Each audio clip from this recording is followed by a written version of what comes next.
curta o vídeo e se inscreva no canal. Audioteca ANCAP.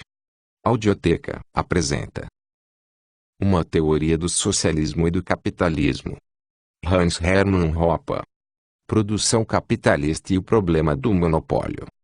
Os capítulos anteriores demonstraram que não pode ser formulado um argumento econômico nem um argumento moral a favor do socialismo. O socialismo é economicamente e moralmente inferior ao capitalismo. O capítulo 8 investigou a razão pela qual o socialismo, contudo, é um sistema social viável e analisou as características sociopsicológicas do Estado, a instituição que corporifica o socialismo. Sua existência, estabilidade e crescimento se assentam na agressão e no apoio público de sua agressão, que o Estado administra com eficiência. Por um lado, isso é feito através de uma política de discriminação popular, isto é, uma política que suborna algumas pessoas dentro de uma tolerada e apoiada exploração contínua de terceiros pela concessão de benefícios. Em segundo lugar, mediante uma política de participação popular na formulação da política, ou seja, corrompendo e persuadindo a população a entrar no jogo da agressão pela concessão aos potenciais detentores do poder a oportunidade consoladora de adotar seus esquemas específicos de exploração em uma das mudanças políticas subsequentes. Devemos voltar agora à economia e analisar o funcionamento de um sistema de produção capitalista,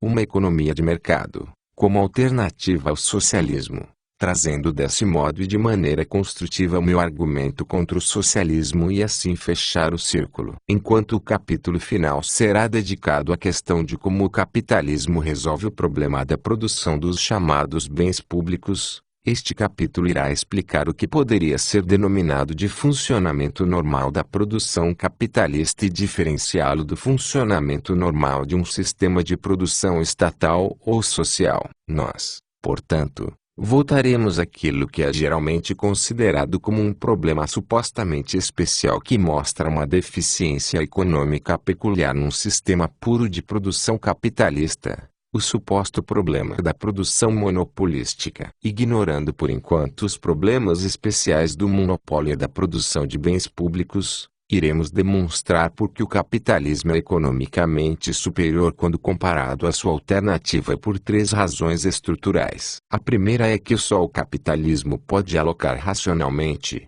ou seja, de acordo com as avaliações dos consumidores, os meios de produção.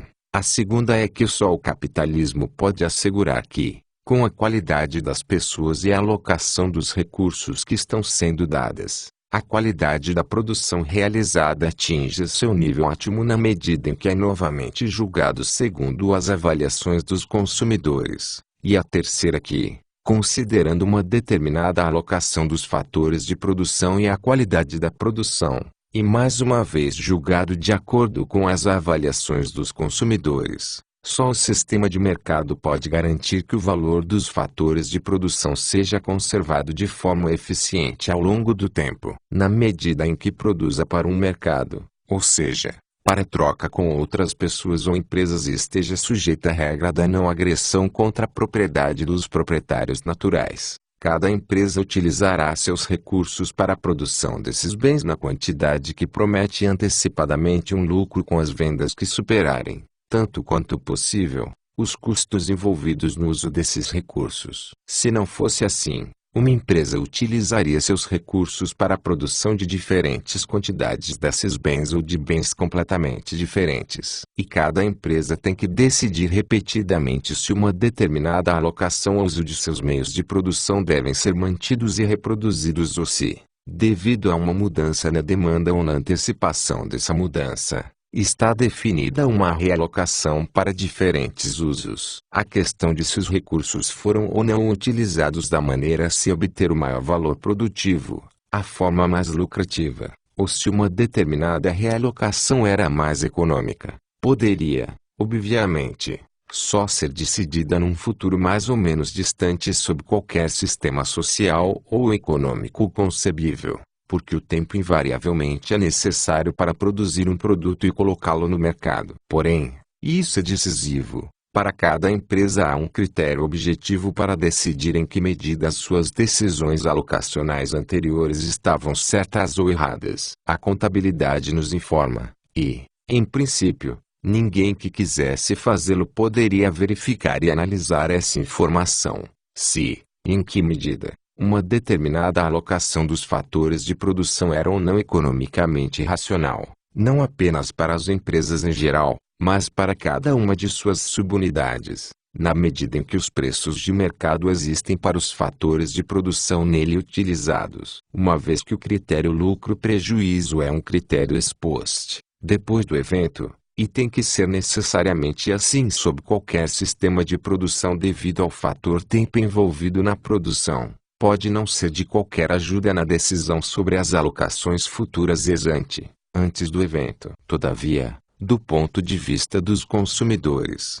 é possível conceber o processo de alocação de recursos e da realocação como racional porque cada decisão alocacional é constantemente testada à luz do critério lucro-prejuízo. Toda empresa que fracassa em cumprir esse critério no curto ou no longo prazo está condenada a encolher ou ser completamente tirada do mercado. E somente aquelas empresas que administram de forma bem-sucedida o cumprimento do critério lucro-prejuízo poderão continuar funcionando ou, possivelmente, crescer e prosperar. Portanto, na verdade, a institucionalização desse critério não assegura, e nenhum critério jamais poderia, que todas as decisões individuais das empresas serão sempre racionais de acordo com as avaliações dos consumidores. Contudo, eliminando as previsões ruins e reforçando de forma consistente a posição bem-sucedida, é possível assegurar que as mudanças estruturais do sistema de produção como um todo realizadas ao longo do tempo possam ser descritas como movimentos constantes em direção a um uso mais racional dos recursos enquanto um processo infindável de direcionar e redirecionar os fatores de produção de ramos de produção de menor valor produtivo para outros ramos muito mais valorizados pelos consumidores. A situação é completamente diferente à arbitrariedade, do ponto de vista do consumidor, para quem, deve-se recordar, a produção é destinada, substitui a racionalidade assim que o Estado entra em cena. Pelo fato de ser diferente das empresas comuns na medida em que é autorizado a adquirir renda por meios não contratuais, o Estado não é obrigado a evitar prejuízo se quiser permanecer no negócio como todos os demais produtores. Pelo contrário, desde que foi autorizado a impor regulações e impostos sobre as pessoas, o Estado está na posição de determinar unilateralmente se subsidia ou não, em qual medida e durante qual período, as suas próprias operações produtivas. Pode também escolher unilateralmente que potencial concorrente será autorizado a competir com o Estado ou, provavelmente, perder a competição. Isso significa essencialmente que o Estado está livre das considerações sobre custo-lucro. Mas se não for mais obrigado a testar continuamente qualquer de seus vários usos de recursos à luz desse critério, ou seja, se não mais precisar adequar com sucesso as suas alocações de recursos para as mudanças na demanda dos consumidores a fim de sobreviver como um produtor, então a sequência das decisões alocacionais como um todo tem que ser considerada como um processo arbitrário e irracional de tomada de decisão. Simplesmente, não mais existe um mecanismo de seleção forçando essas mutações alocacionais que sistematicamente ignoram ou expõem um desajuste na inoperante demanda do consumidor. Afirmar que o processo de alocação de recursos se torna arbitrário na ausência do funcionamento efetivo do critério de lucro-prejuízo não significa que as decisões que alguma vez foram tomadas não estivessem sujeitas a qualquer tipo de restrição e que são, portanto, puro capricho. Não são, e qualquer decisão enfrenta determinadas restrições impostas ao tomador de decisão. Se, por exemplo, a alocação dos fatores de produção for decidida democraticamente, então, evidentemente, tem que se apelar à maioria. Mas se uma decisão é restringida dessa forma ou se é feita de maneira autocrática, considerando o estado da opinião pública da forma como é vista pelo autocrata, continua arbitrária do ponto de vista dos consumidores enquanto compradores voluntários ou não compradores. Portanto, a alocação de recursos, seja qual for e por mais que mude ao longo do tempo, inclui um desperdício dos meios escassos. Livre da necessidade de obter lucro para sobreviver como instituição servidora do consumidor, o Estado substitui necessariamente a racionalidade pelo caos alocacional. M. Rothbard resume muito bem o problema, como ele, o governo, poderá saber se deve construir a estrada ou B, se deve investir numa estrada ou numa escola. Na verdade, quanto gastar em todas essas atividades. Não há modo racional que ele possa alocar os fundos ou mesmo decidir quanto deve ser obtido. Quando há falta de professores, de salas de aula, de policiais ou ruas, o governo e os que o apoiam só apresentam uma única solução: precisamos de mais dinheiro. As pessoas devem entregar mais do próprio dinheiro ao governo, porque essa mesma solução nunca é oferecida no livre mercado. O motivo é que o dinheiro deve ser retirado de um outro uso do consumo ou do investimento, e tal retirada deve ser justificada. Esta justificação deve ser fornecida pelo teste dos lucros e prejuízos, a indicação de que os mais urgentes anseios do consumidor estão sendo satisfeitos. Se o empreendimento ou produto estiverem gerando lucros altos para os proprietários, e se for esperado que tais lucros continuem, mais dinheiro irá surgir. Caso contrário, se houver prejuízos, o dinheiro sairá da indústria. O teste dos lucros e prejuízos serve como guia crítico no direcionamento do fluxo de recursos produtivos. Não existe tal guia para o governo, que não tem como racionalmente decidir quanto dinheiro deve gastar, seja no total ou em cada ramo específico. Quanto mais dinheiro gasta, mais serviços pode oferecer, mas onde isso vai parar? Além da má alocação dos fatores de produção como resultado da decisão de conceder ao Estado o direito especial de se apropriar da receita de forma não contratual, a produção estatal culmina numa queda da qualidade da produção do que quer que se decida produzir. Novamente, uma empresa comum com fins lucrativos só pode manter um determinado tamanho ou possivelmente crescer se puder vender os seus produtos por um preço e na quantidade que permita pelo menos recuperar os custos da produção ou, com sorte, ter uma receita maior. Uma vez que a demanda pelos bens e serviços produzidos depende tanto de sua quantidade relativa quanto do seu preço, sendo este um dos muitos critérios de qualidade.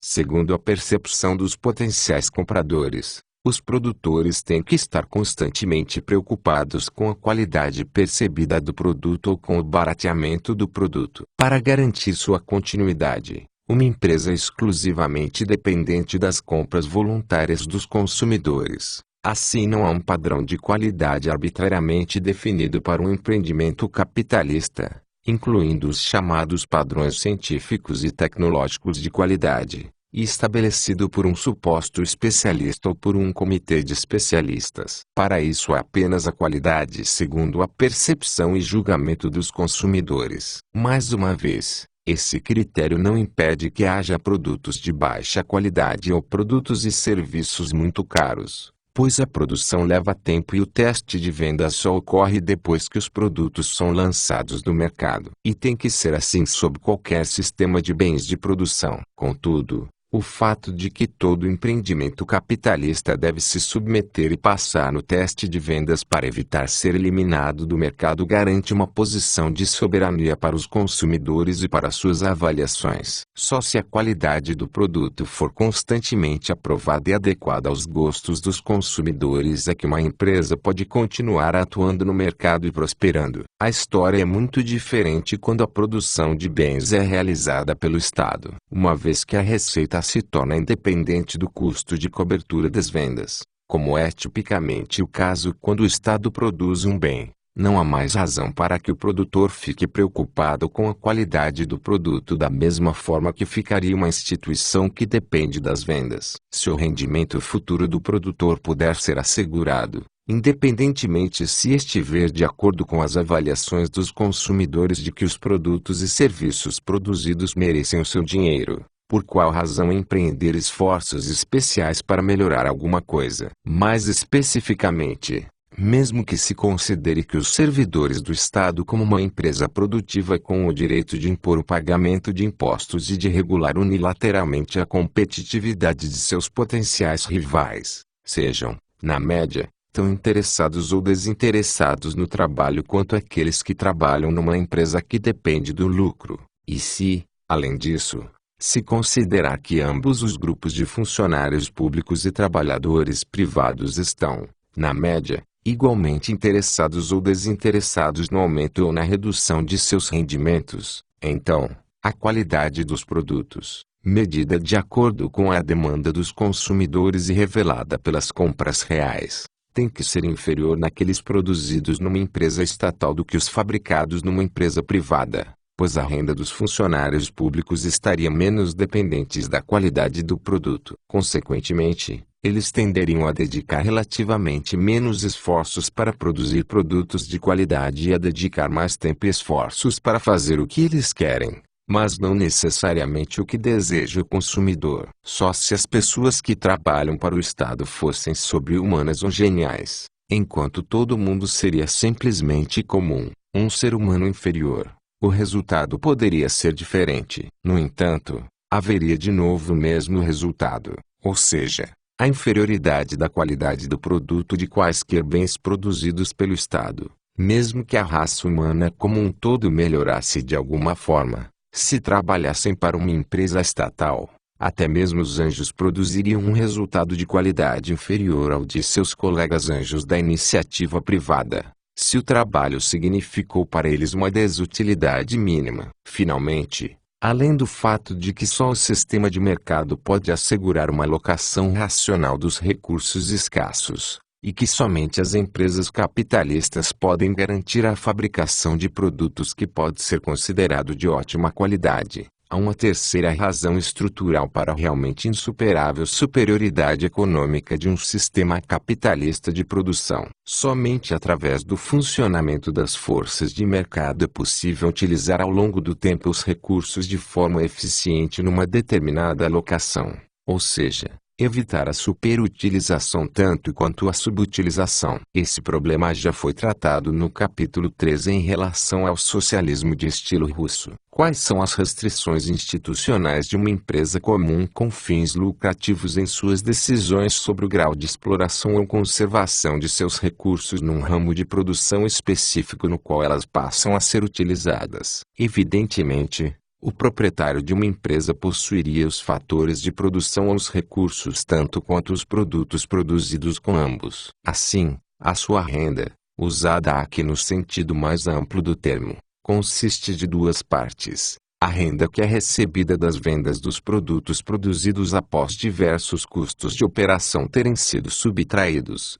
e o valor incorporado nos fatores de produção que poderia ser traduzido em renda atual caso o proprietário decidisse vendê-los. Institucionalizar um sistema capitalista, uma ordem social baseada na propriedade privada, significa, portanto, estabelecer uma estrutura de incentivos sob a qual as pessoas tentariam maximizar seus rendimentos em ambas as dimensões. O que isso significa exatamente? Todo ato de produção afeta evidentemente as duas dimensões de rendimentos mencionadas. Por um lado, a produção é destinada a obter uma renda proveniente das vendas. Por outro lado, na medida em que os fatores de produção são esgotáveis, ou seja, enquanto eles são escassos e não são livres, todo ato produtivo significa uma deterioração do valor dos fatores de produção. Considerando que a propriedade privada existe, isso produz uma situação na qual toda empresa tenta constantemente não deixar que os custos marginais da produção, ou seja,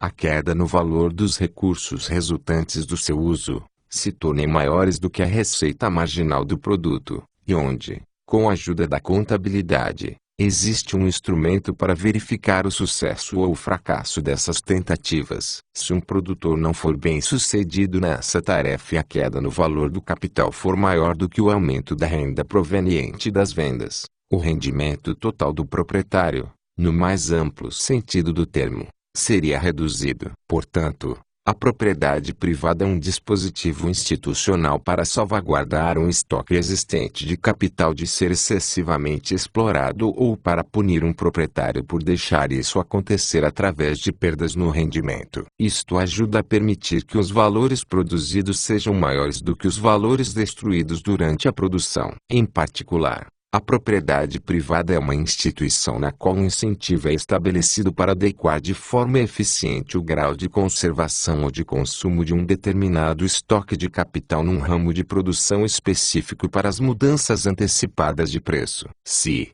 por exemplo, a expectativa fosse de aumento no preço futuro do petróleo acima do seu nível atual, então, o valor do capital ligado à produção de petróleo subiria imediatamente, assim como o custo marginal envolvido na produção do produto marginal. Portanto, o empreendimento seria imediatamente forçado a reduzir a produção e, de forma equivalente, aumentar a conservação, pois a receita marginal do produto no mercado vigente ainda estava num nível inferior e inalterado. Por outro lado, se a expectativa fosse de queda nos preços futuros de petróleo abaixo do seu nível atual, isso resultaria numa queda imediata nos respectivos valores e nos custos marginais, e, consequentemente, a empresa começaria imediatamente a utilizar o seu estoque de capital de forma mais intensiva, uma vez que os preços no mercado atual seriam relativamente mais altos. E,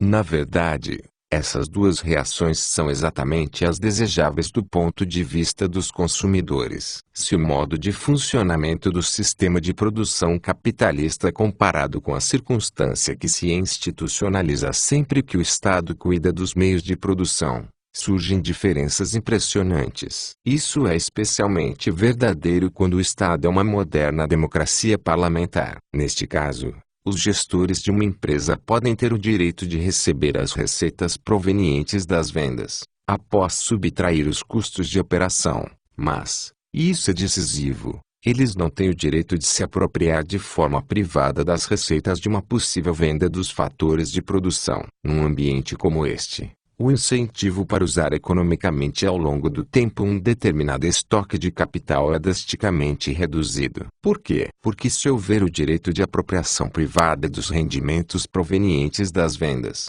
mas não se tem o direito de se apropriar dos ganhos ou prejuízos no valor do capital que resultam de um determinado nível de utilização desse capital, há então uma estrutura de incentivo institucionalizada, não para maximizar a renda total, ou seja, a riqueza social total de acordo com as avaliações dos consumidores, mas para maximizar os rendimentos provenientes das vendas às custas das perdas no valor do capital. Porque, por exemplo, o governo deve reduzir oficialmente o grau de exploração de um determinado estoque de capital e recorrer a uma política de conservação quando a expectativa é a de que os preços dos bens produzidos aumentem no futuro. Evidentemente, a vantagem dessa política conservacionista, o mais alto valor do capital decorrente dela, não poderia ser aproveitada de maneira privada. Por outro lado, ao recorrer a essa política, os rendimentos provenientes das vendas seriam reduzidos, ao passo que não seriam reduzidos se a conservação fosse esquecida. Em resumo, conservar significa não ter qualquer vantagem e todas as desvantagens. Portanto, se os gestores do Estado não são super-humanos, mas pessoas comuns preocupadas com os seus próprios benefícios, deve-se concluir que se trata de uma consequência absolutamente necessária de qualquer produção estatal que um determinado estoque de capital seja superutilizado e que prejudique o padrão de vida dos consumidores quando comparado à mesma situação sob o capitalismo. Agora é bastante certo que alguém argumente que, na medida em que não se pudesse duvidar do que foi demonstrado até agora, as coisas seriam, de fato, diferentes e a deficiência de um sistema de puro mercado viria à tona assim que fosse dada uma atenção especial ao caso da produção monopolista. E, por necessidade, a produção monopolista teria que surgir sob o capitalismo, pelo menos no longo prazo. Não apenas os críticos marxistas, mas também os teóricos econômicos ortodoxos formularam esse suposto contra-argumento. Em resposta a essas críticas, serão apresentados 4 pontos. Em primeiro lugar, As evidências históricas disponíveis mostram que, ao contrário da tese dos críticos, não há uma tendência em direção a um aumento do monopólio sob um sistema de mercados sem entraves. Além do mais, há razões teóricas que colocam em dúvida se essa tendência poderia prevalecer num livre mercado. Em terceiro lugar, mesmo que esse processo de aumento da monopolização fosse conduzido, seria inócuo do ponto de vista dos consumidores contanto que a livre entrada no mercado fosse realmente garantida. O quarto ponto é que o conceito de preços de monopólio como diferenciados dos, e em contraste aos, preços competitivos é, numa economia capitalista, algo ilusório. No que diz respeito à evidência histórica, se a tese dos críticos do capitalismo fosse verdadeira, seria preciso então esperar uma tendência mais nítida rumo a uma monopolização sob um capitalismo laissez-faire mais livre, sem entraves e desregulado do que sob um sistema relativamente mais pesadamente regulado de capitalismo de bem-estar ou de capitalismo social. No entanto, a história fornece evidência de resultados precisamente opostos. Há um consenso em relação à avaliação do período entre 1867 e a Primeira Guerra Mundial como sendo o período relativamente mais capitalista na história dos Estados Unidos e o período seguinte como sendo, comparativamente, o de aumento da regulação do mercado e da legislação do estado de bem-estar social. Porém, analisando a questão, se verifica que não houve somente menos desenvolvimento rumo à monopolização e à concentração de empresas no primeiro período em relação ao segundo,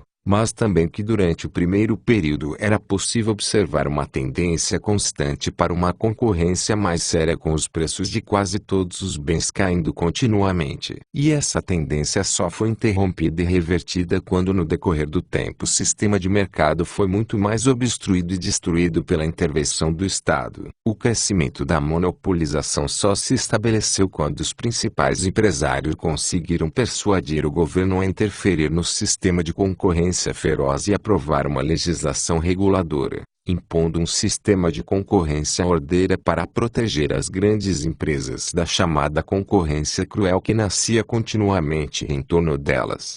G. Coco, um esquerdista e, certamente, uma testemunha confiável pelo menos para os críticos da esquerda, resumiu sua pesquisa sobre essa questão da seguinte forma: houve durante esse período, o primeiro, uma tendência dominante para o crescimento da concorrência. A concorrência era inaceitável para muitos dos principais líderes empresariais e financeiros, e o movimento de fusão foi em larga medida uma repercussão dos efeitos de negócios voluntários mal-sucedidos de colocar sob controle tendências irresistíveis. Como surgiram novos concorrentes e como o poder econômico foi difundido por toda uma nação em expansão, tornou-se evidente para muitos empresários importantes que só o governo nacional poderia controlar e estabilizar a economia. Ironicamente, ao contrário do consenso entre os historiadores, não foi a existência do monopólio que provocou o governo a intervir na economia, mas a sua ausência. Além do mais,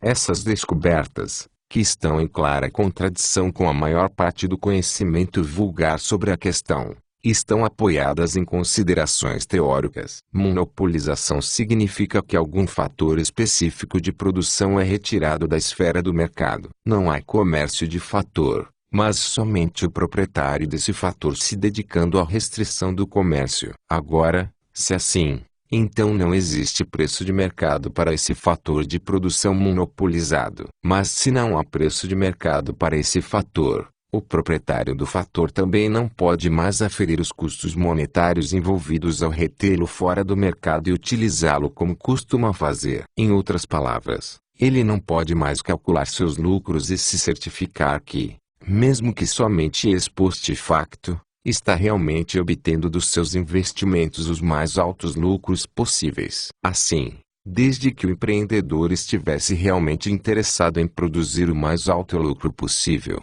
algo que, na verdade, sempre é levado em consideração pelos seus críticos, teria que oferecer continuamente no mercado os fatores de produção monopolizados para ter certeza de que estava realmente utilizando-os da maneira mais lucrativa e que não havia outra maneira mais lucrativa de utilizá-los. de modo a fazer com que fosse mais lucrativo para o empreendedor vendê-los do que mantê-los. Portanto, ao que parece, seria obtido o seguinte resultado paradoxal: para maximizar seus lucros, o monopolista teria que ter um interesse permanente de desistir de sua posição como proprietário de um fator de produção retirado do mercado e desejar incluí-lo na esfera do mercado. Além disso, a cada ato adicional de monopolização, o problema se torna ainda mais crítico para os proprietários dos fatores de produção monopolizados, ou seja, que devido à impossibilidade do cálculo econômico, ele não pode mais ter certeza de que aqueles fatores serão realmente utilizados da forma mais lucrativa. Particularmente,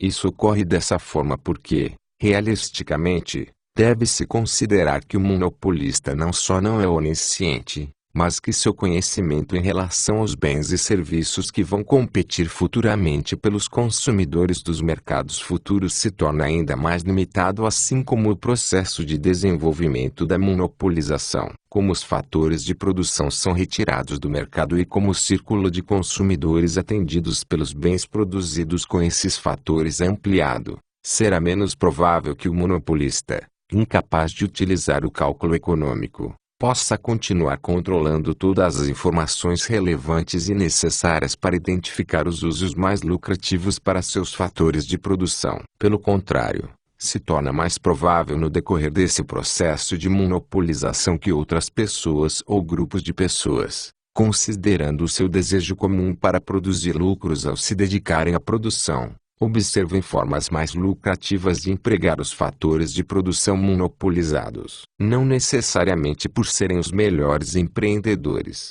mas apenas porque ocupam diferentes posições no espaço e no tempo, e assim se tornam cada vez mais alertas a respeito das oportunidades empresariais, o que, por sua vez, torna mais difícil e oneroso para o monopolista identificar a cada novo passo em direção à monopolização. Consequentemente, a probabilidade de que o monopolista seja persuadido a vender seus fatores de produção monopolizados a outros produtores, nota bene, com o propósito de aumentar seus lucros, aumenta a cada novo passo adicional rumo à monopolização. Agora, suponhamos que o que a evidência histórica assim como a teoria demonstram ser improvável acontece de qualquer maneira, por qualquer motivo. E suponhamos imediatamente o caso mais extremo já concebido: há somente uma única empresa, digamos, um supermonopolista, que fornece todos os bens e serviços disponíveis no mercado e que é o único empregador. O que significa esse estado de coisas no que se refere à satisfação do consumidor, considerando,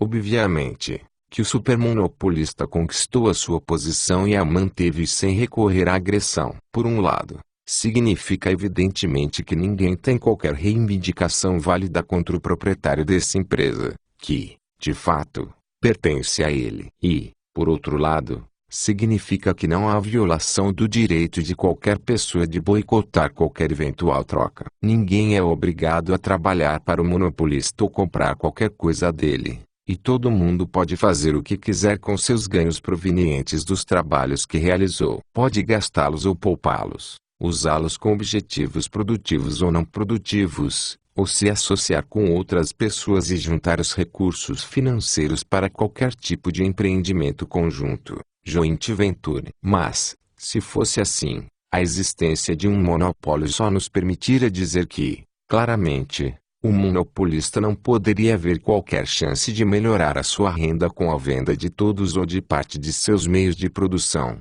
Caso contrário, ele o faria. E ninguém mais poderia ver qualquer chance de melhorar a sua renda por meio de uma oferta maior pelos fatores de produção do monopolista ou ao se transformar num produtor capitalista, seja através de poupanças originais, através da transformação da riqueza privada existente utilizada de forma improdutiva em capital produtivo e através da combinação de recursos financeiros com terceiros, pois, caso contrário, isso também seria feito. Mas, depois, se ninguém visse qualquer chance de melhorar a sua renda sem recorrer à agressão, seria evidentemente absurdo ver qualquer coisa errada com esse tipo de supermonopólio. Caso isso nunca viesse realmente a acontecer no âmbito de uma economia de mercado, só provaria que esse mesmo supermonopolista estava realmente atendendo da forma mais eficiente os consumidores nas suas necessidades mais urgentes de bens e serviços. No entanto, permanece a questão dos preços monopolísticos. Um preço monopolístico não significa uma oferta subótima de bens para consumidores e não há uma exceção importante do funcionamento econômico geralmente superior ao do capitalismo encontrado aqui. De certa forma, essa questão já foi respondida pela explicação feita anteriormente de que mesmo um supermonopolista que se estabelece no mercado não pode ser considerado prejudicial para os consumidores. Mas, de qualquer forma, a teoria de que os preços monopolísticos são, supostamente, categoricamente diferentes dos preços competitivos foi apresentada numa linguagem técnica diferente e, portanto, merece um tratamento especial. O resultado dessa análise, que agora dificilmente causará surpresa, só reforça o que já foi descoberto. O monopólio não constitui um problema especial que obriga qualquer um a fazer alterações qualificadoras à regra geral de uma economia de mercado, sendo necessariamente mais eficiente do que qualquer sistema socialista ou estatista. Qual é a definição de preço monopolístico e, em contraste, de preço competitivo, de acordo com a ortodoxia econômica, que, na questão sob investigação, inclui a escola austríaca de economia representada por Ludwig von Mises? A seguinte definição é típica: o monopólio é um pré-requisito para o aparecimento de preços monopolísticos, mas não é o único pré-requisito. É necessário atender a uma condição adicional, qual seja certa conformação da curva da demanda. A mera existência de monopólio não significa que essa condição esteja atendida. O editor de um livro do qual detém os direitos de publicação é um monopolista, mas pode ser que não consiga vender uma única cópia, por menor que seja o preço solicitado. O preço pelo qual o monopolista vende sua mercadoria nem sempre é um preço monopolístico. Preços monopolísticos são apenas os preços pelos quais é mais vantajoso para o monopolista restringir a quantidade a ser vendida do que expandir suas vendas até o limite que o mercado competitivo permitiria. Por mais plausível que essa distinção possa parecer, será argumentado que nem o próprio produtor nem qualquer observador imparcial externo poderiam decidir se os preços efetivamente obtidos no mercado eram monopolísticos ou competitivos baseado no critério oferta restrita versus oferta irrestrita especificado na definição anterior. Para compreender isso, suponha que exista um produtor monopolista como sendo um único produtor de um determinado bem. A questão de haver ou não um determinado bem diferente ou homogêneo dos outros bens produzidos por outras empresas não é que pode ser decidida com base numa análise comparativa desses bens em termos físicos ou químicos ex ante, mas terá sempre que ser decidida ex post facto nos mercados futuros com tratamento igual ou diferente e com as avaliações que esses bens recebem do público comprador. Assim, cada produtor, não importa qual seja o seu produto, pode ser considerado um monopolista potencial nesse sentido do termo no ponto da tomada de decisão. Qual é, então, a decisão com que cada produtor se depara? Ele tem que decidir quantos bens em questão deve produzir para maximizar a sua renda monetária, supondo que sejam dadas outras compensações de renda não monetária. Para ser capaz de fazê-lo, ele tem que decidir como a curva da demanda para o produto em causa será conformada quando os produtos chegarem ao mercado, e deve levar em consideração os vários custos de produção para produzir diferentes quantidades dos bens a serem produzidos. Com isso feito, ele irá determinar a quantidade a ser produzida até aquele ponto em que os lucros das vendas, ou seja, a quantidade de bens vendidos vezes o preço, menos os custos de produção envolvidos na produção daquele volume, atingirá um valor máximo. Suponhamos que isso aconteça e que o monopolista também passe a acertar em sua avaliação da curva de demanda futura na qual o preço que ele busca para seus produtos, de fato, ganha o mercado. Agora a questão é, esse preço de mercado é um preço monopolístico ou um preço competitivo? Como M. Rothbard percebeu em sua pioneira, mas bastante ignorada análise sobre o problema do monopólio, Não há nenhuma maneira de saber. O volume de bens restritos foi produzido para tirar vantagem da demanda inelástica e dessa forma se obteve um preço monopolístico. O preço obtido foi um preço competitivo estabelecido para vender um volume de bens que foi expandido até o limite que o mercado competitivo permitiria. Não há maneira de decidir a questão. Claramente, cada produtor sempre tentará definir o volume produzido num nível acima do qual a demanda se torne elástica e, consequentemente, produza retornos totais mais baixos devido aos preços pagos serem reduzidos. Desse modo, ele se envolve em práticas restritivas. Ao mesmo tempo, baseada em sua estimativa de conformar as curvas da demanda futura, cada produtor tentará sempre expandir a sua produção de qualquer bem até o ponto em que o custo marginal de produção, ou seja, o custo de oportunidade de não produzir uma unidade de um bem alternativo com a ajuda dos escassos fatores de produção agora estreitamente ligados ao processo de produção de uma outra unidade de X, igual o preço por unidade de X que se espera ser capaz de cobrar a um nível de oferta correspondente. Tanto a restrição quanto a expansão são partes da maximização do lucro e da formação do preço de mercado, e nenhum desses dois aspectos podem ser separados um do outro para se fazer uma distinção válida entre a ação monopolista e a ação competitiva. Agora, suponha que no próximo ponto da tomada de decisão o monopolista decida reduzir a fabricação do bem produzido de um nível anteriormente mais alto para um nível mais baixo, e considere que ele realmente consegue garantir neste momento lucros totais mais altos do que num ponto anterior no tempo. Não seria um exemplo claro de um preço monopolístico? Novamente,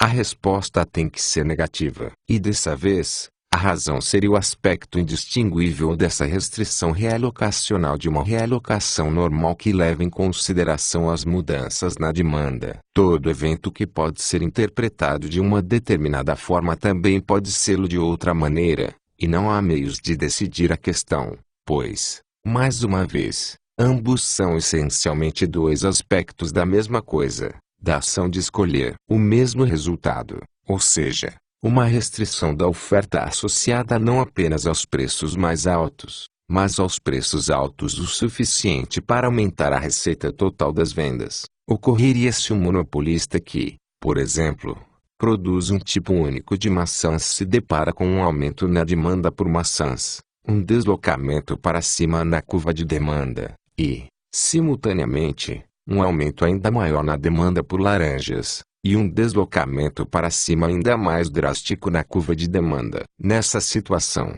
ele também conseguiria lucros mais altos a partir de uma produção reduzida de maçãs, pois o seu preço anterior de mercado teria se tornado subcompetitivo no mesmo período. E se quisesse realmente maximizar seus lucros, em vez de simplesmente expandir a produção de maçãs de acordo com a demanda crescente, ele teria que usar alguns fatores anteriormente utilizados na produção de maçãs para produzir laranjas, pois nesse ínterim teriam ocorrido mudanças no sistema de preços relativos. Porém, e se o monopolista que limita a produção de maçãs não se envolve na produção de laranjas com os fatores agora disponíveis e, em contrapartida, nada faz com eles? De novo, tudo isso indicaria que junto com o aumento da demanda por maçãs ocorreria nesse período um aumento ainda maior na demanda por outro bem, por lazer, por exemplo.